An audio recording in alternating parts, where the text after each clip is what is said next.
네, 안녕하세요. 이용구입니다. 요즘처럼 이 창업 트렌드와 아이템이 급변하는 시대가 없었던 것 같습니다.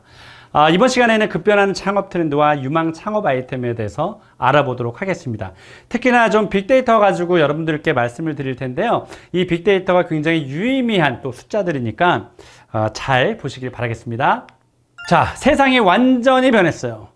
저는 완벽히 변했다라는 표현을 쓰는데, 이 사진 한 장, 이게 그 배달 어플의 이미지를 제가 이렇게 따왔는데, 전 메뉴 포장, 배달 가능.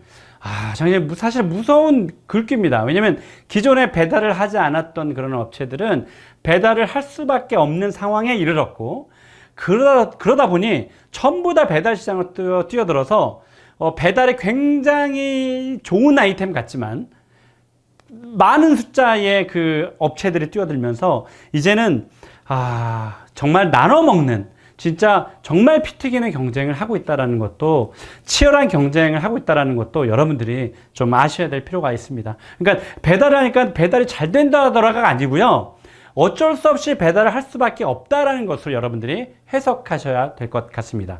이 사진 한 장, 여러분들 그 모 카페의 프랜차이즈 업체인데요, 지금 손님은 없고 카운터 앞에 헬멧을 쓰신 세 분이 계십니다. 이분이 라이더예요.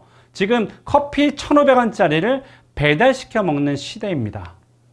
자, 이렇게 그 가게 앞에는 배달 오토바이가 이렇게 있고요.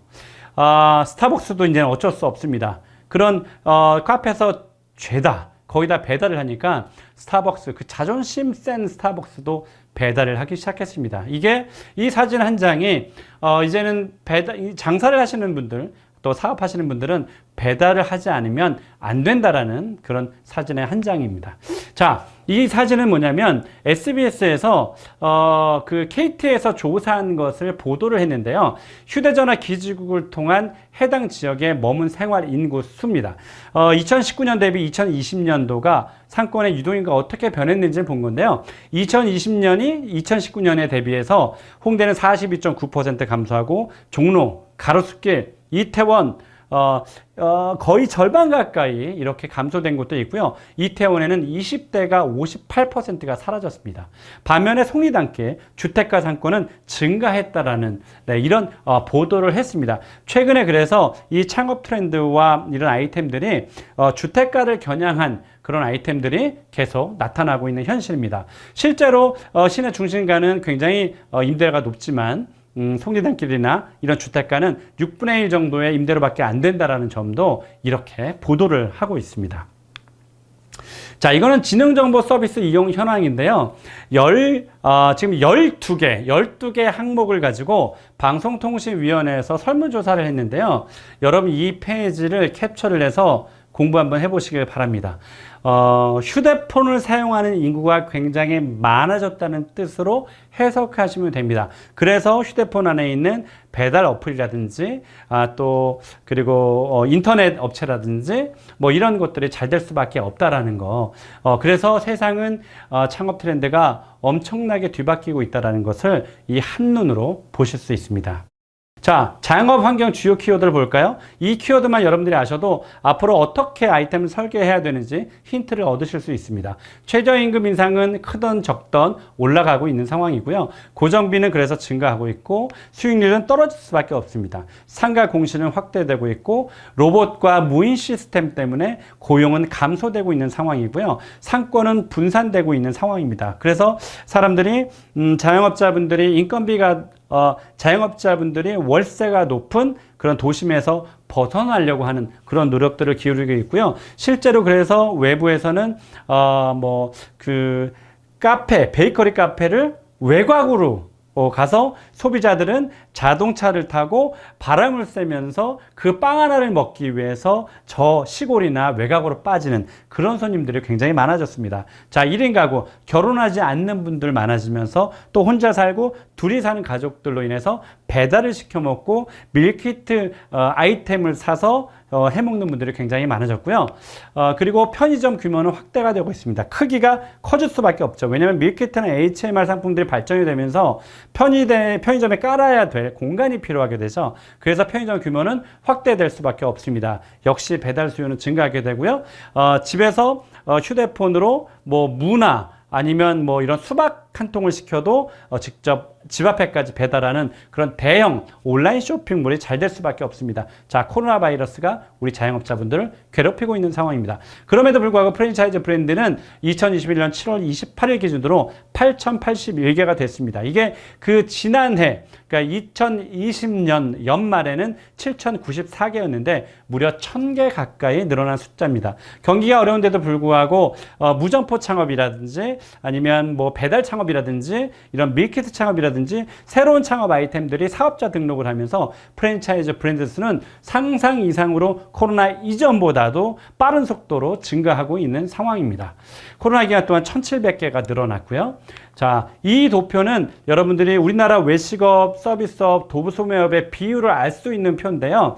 서비스업은 늘어나고 외식업도 늘어나고 있지만 도소매업, 온라인으로 구매하시는 분들이 많기 때문에 도소매업 비중이 줄어들고 있다는 것을 볼 수가 있습니다. 자, 이것은 2020년 프랜차이즈 브랜드 수인데요. 역시 외식업이 대다수를 차지하고 가맹점 수는 외식업이 절반, 그리고 서비스와 도소매업이 각각 절반을 차지하고 있는 상황입니다. 자, 창업에 대한 관심도를 볼까요? 지금 코로나19 상황인데도 불구하고 그럼 장사를 하지 말아야 되는 것 아니야? 그러니까 아닙니다. 왜냐하면 어떤 생산 활동을 하게 된다면, 돈 버는 활동을 하게 된다면 결국은 취업이나 아니면 창업밖에 없습니다.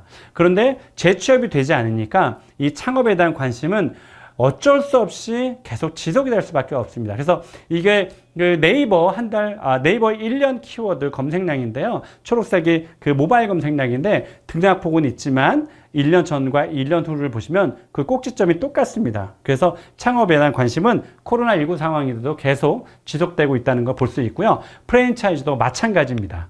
자, 대신에 최근에 그 인기를 끌고 있는데 엄청나게 많은 사람들이 이 과일 시장에 지금 뛰어들고 있습니다. 커팅 과일 시장. 지금 보시겠습니까? 이 지금 도표가 1년 동안의 모바일 검색량이에요.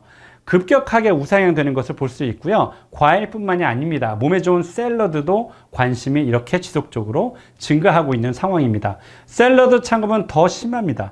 샐러드나 과일에 대한 그런 소비가 늘어나다 보니까 샐러드를 가지고 돈을 벌겠다라는 창업자분들이 늘어나고 있는 겁니다. 그래서 보시면 우상향이 되고 있는데요. 이 샐러드 창업에 대한 관심은 앞으로도 지속될 것으로 보여집니다. 밀키트 창업은 어떤가요? 최근에 작년 한 가을 정도부터 이 밀키트 아이템이 보도화되고 뜨기 시작하면서 아주 급격한 속도로 우상향이 되고 있습니다. 지금 우리나라에 지금 밀키트 창업을 프랜차이즈 사업을 하겠다라는 그런 사업가들이 수십 개가 늘어나서 공정거래위원회에 등록을 하고 있습니다. 그만큼 앞으로 가맹점도 늘어날 태세입니다.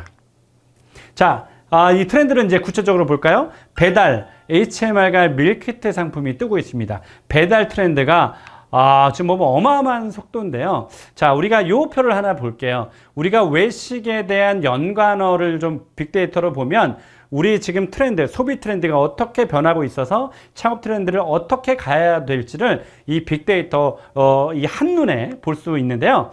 이게 2018년도쯤 1년 동안의 빅데이터를 본 건데요. 외식에 관련된 연관어가 4위였었습니다. 집이. 그런데 이게 1년 뒤에는 3위로 껑충 뜁니다. 네, 4위에서 3위는 사실 많이 올라가는 거잖아요. 그래서 제가 2020년 1월과 2021년 1월 딱 1년간을 비교를 해봤습니다. 2020년 1월 달에는 3위가 집이라고 했었잖아요. 이게 1위로 띄웁니다. 어마어마하지 않아요? 전 여기서 사실은 이 빅데이터를 보면서 약간 닭살이 돋았던 거는 야, 이제 외식을 밖에 매장에서 하지 않고 맛집을 직접 가지 않고 집으로 배달하거나 테이크아웃해서 먹는구나. 세상에 우리나라 창업 트렌드, 아마 외국도 마찬가지일 것이라 보고요. 창업 트렌드가 어떻게 이렇게 빨리 변하니 이렇게 사실 좀 무서운 생각도 들었습니다. 자, 이때 한번 다른 그 순위도 볼까요? 3위 배달이라는 단어가 뜨고 있고 역시 코로나가 빠질 수 없습니다. 5위에 랭크가 되고요. 7위에 배달 음식이 랭크가 됩니다. 1년 전에 없었던 키워드가 이렇게 보여지고 있는 상황입니다. 밀키트 연관한 순위를 한번 볼까요? 2위부터 7위까지가 밀키트의 속성을 그대로 드러내주는 거기 때문에 여러분들 이것을 잘 관찰할 필요가 있으시고요. 밀키트 창업을 원하시는 분들은 이 빅데이터 안에서 힌트를 찾아보시길 바라겠습니다. 자, 2021년 4월에는 캠핑이라는 단어가 뜹니다. 이 점 잘 여러분들이 주시하시고요. 떡볶이는 역시 우리나라의 대표 아이템입니다. 10위권에 지금 들고 있습니다. 자, 11위권 밖으로 한번 볼까요? 네, 여기 보시면 많은 키워드들이 이렇게 보이고 있는데요. 이런 것들이 언제든지 상위권으로 뛸 수 있습니다.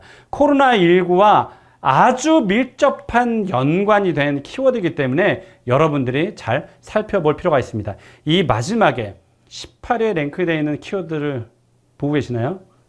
생일입니다. 밀키트를 생일날, 생일자가 밀키트를 사서 먹겠다는 뜻으로 해석이 되거든요.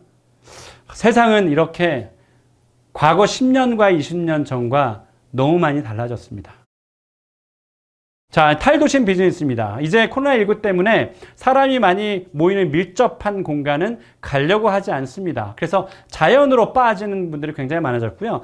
여기는 그 양평에 있는 스타벅스입니다. 우리나라에서 가장 큰 규모를 자랑하고 있는 스타벅스가 양평에 생겼는데 저렇게 한강을 보고 있습니다. 그냥 보는 것만 해도 시원하죠.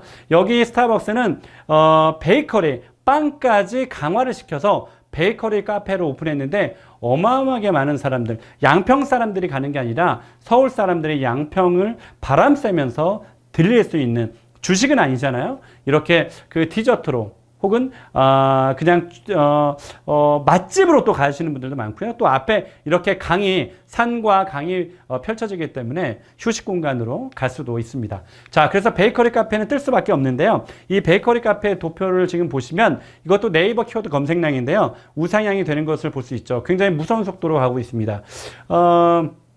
지금 아마 이 그 방송 시청하시는 분들 중에서는 나는 빵을 먹으면서 자라지 않았어. 그래서 나는 빵은 주식이 아니야 라고 생각하시는 분도 있을 텐데요. 지금 우리 어린아이들 10대 또 20대 30대 심지어 40대 분들도 빵에 익숙해진 그 연령대가 굉장히 많습니다. 중요한 것은 대물림이 되거든요. 지금 30, 40대 젊은 부부들이 아이들에게 빵을 먹이고 있습니다. 빵은 앞으로도 주식이 될 가능성도 있습니다. 베이커리 카페는 우상향으로 전망이 굉장히 좋다라고 평가할 수 있습니다.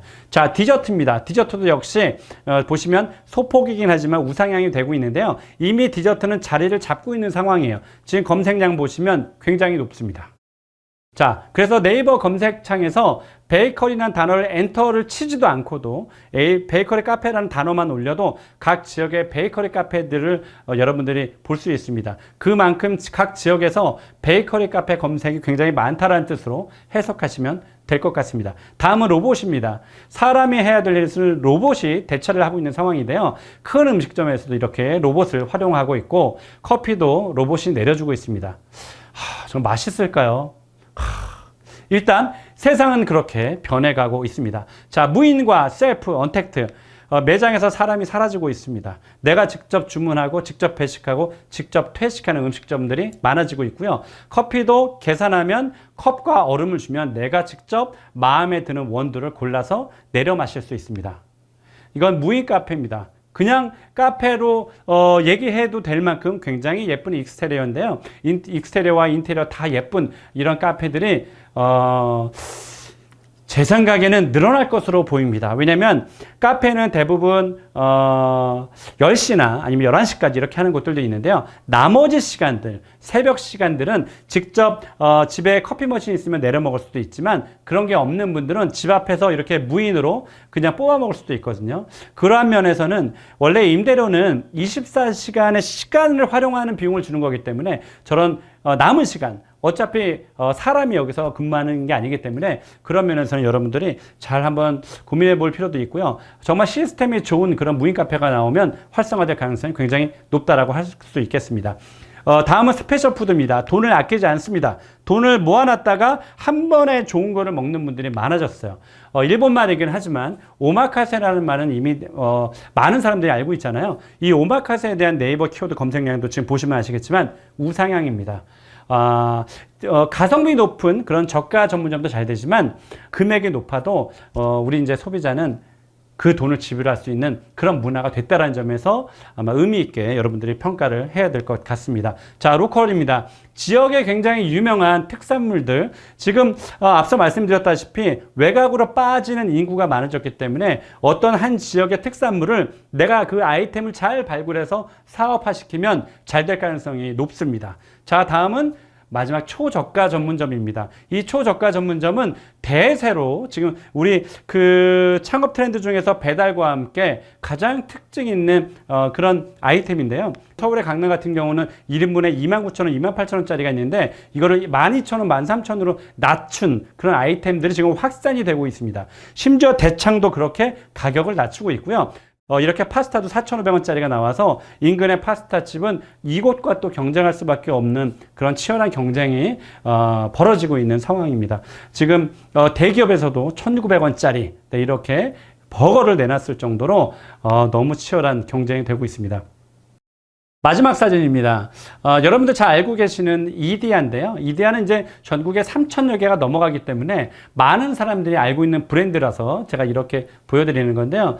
이곳에 지금 창문을 보시면 아시겠지만 큰 종이로 아메리카노 1,500원으로 이렇게 PR하고 있습니다. 그 오른쪽에 보면 노란색 글씨가 있잖아요.